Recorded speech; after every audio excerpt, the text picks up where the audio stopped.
फुरुता, जो कि 19 साल की एक छात्रा थी, जिसे किडनैप किया गया, रेप किया गया, टॉर्चर किया गया और अंत में मर्डर कर दिया गया। उसके साथ जो जुल्म हुआ वह मुख्य रूप से 4 टीनेज लड़कों ने किया।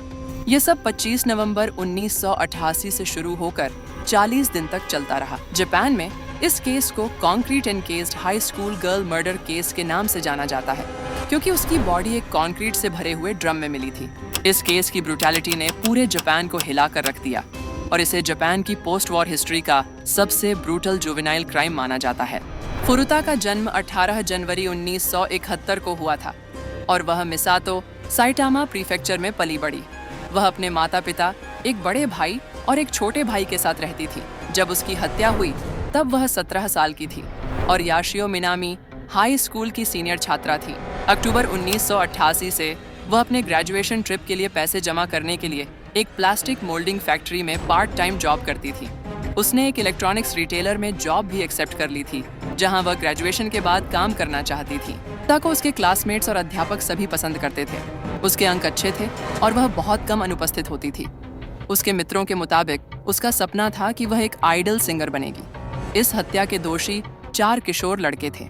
हिरोशी मियानो, जो 18 साल का था, जो ओगुरा, जो 17 साल का था, शिंजी मिनाटो, जो 16 साल का था, यासुशी वतनबे, जो 17 साल का था।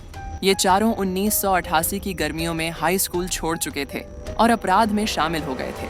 उन्होंने मिनाटो के घर को, जो अदाची, टोक्यो में था, अपना अड्डा बना लिया। अक्टूबर से उन्होंने चोरी, पर्स छीनना और कार चोरी, हमला और बलात्कार जैसे अपराध करने शुरू कर दिए। 25 नवंबर 1988 की शाम को मियानो और मिनाटो अपनी मोटरसाइकिल्स पर मिसातो में घूम रहे थे और उनका इरादा स्थानीय औरतों को लूटना और उनके साथ रेप करना था। उनकी नजर फुरुता पर पड़ी, जो अपनी पार्ट टाइम जॉब से घर जा रही थी। मियानो के आदेश पर मिनाटो ने फुरुता को उसकी साइकिल से गिरा दिया और वहां से भाग गया। मियानो ने कोइंसिडेंस का बहाना करते हुए फुरुता के पास जाकर उसे घर तक छोड़ने की ऑफर दी।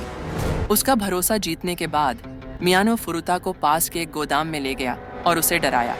उसने कहा कि वह याकुजा का सदस्य है और अगर वह उसकी बात नहीं मानेगी तो वह उसके पूरे खानदान को खत्म कर देगा। याकुजा एक अपराधी गैंग था।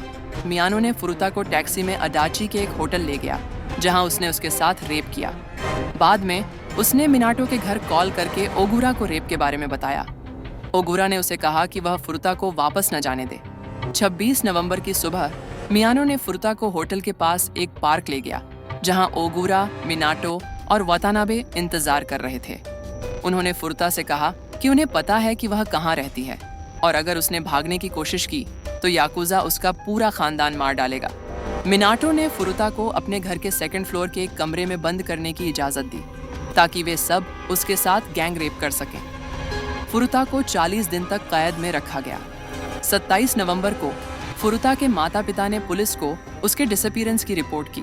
इन्वेस्टिगेशन को रोकने के लिए किडनैपर्स ने फुरुता को मजबूर किया कि वह अपनी मां को 3 बार कॉल करके बताए कि वह सेफ है और दोस्तों के साथ रह रही है।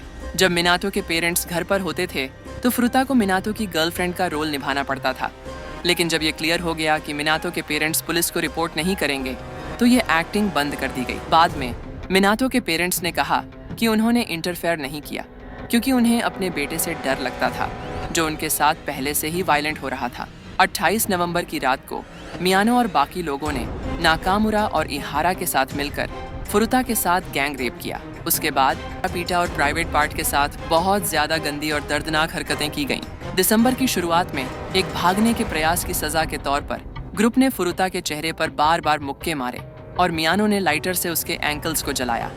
उन्होंने फुरुता को नंगा करके संगीत पर नाचने, उनके सामने हस्तमैथुन करने और रात के बीच में कम कपड़ों के साथ बालकनी पर खड़े रहने के लिए मजबूर किया। उन्होंने उसके शरीर के निजी अंगों में रोड और बोतल जैसी वस्तुएं डालीं। फुरुता इतनी ज्यादा टॉर्चर सह नहीं पा रही थी और कभी कभी वह अपने आप को मार देने की भीख मांगती थी। मियानो ने फुरुता पर लाइटर फ्लूइड डालकर उसे आग लगा दी। उसने खुद को बचाने की कोशिश की पर कुछ देर बाद हिलना बंद कर दिया। ये टॉर्चर लगभग 2 घंटे तक चला और फाइनली सुबह 10 बजे फुरुता की मौत हो गई। ग्रुप ने उसकी बॉडी को एक ब्लैंकेट में लपेटकर एक बड़े ट्रैवल बैग में डाल दिया। फिर उस बैग को एक मेटल ड्रम में रखकर उसमें वेट कंक्रीट भर दिया। 5 जनवरी की रात 8 बजे के आसपास ग्रुप ने उस ड्रम को एक वेकेंट लॉट में, जो वाकासु कोटो टोक्यो के कंस्ट्रक्शन साइट के पास था, ले जाकर वहां डंप कर दिया।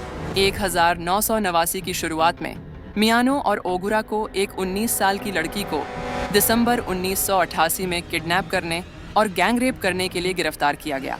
जब पुलिस ने मियानो से इंट्रोगेशन की तो उसने गलती से सोचा कि ओगुरा पहले ही फुरुता के मर्डर का कन्फेशन दे चुका है और पुलिस को सब पता है।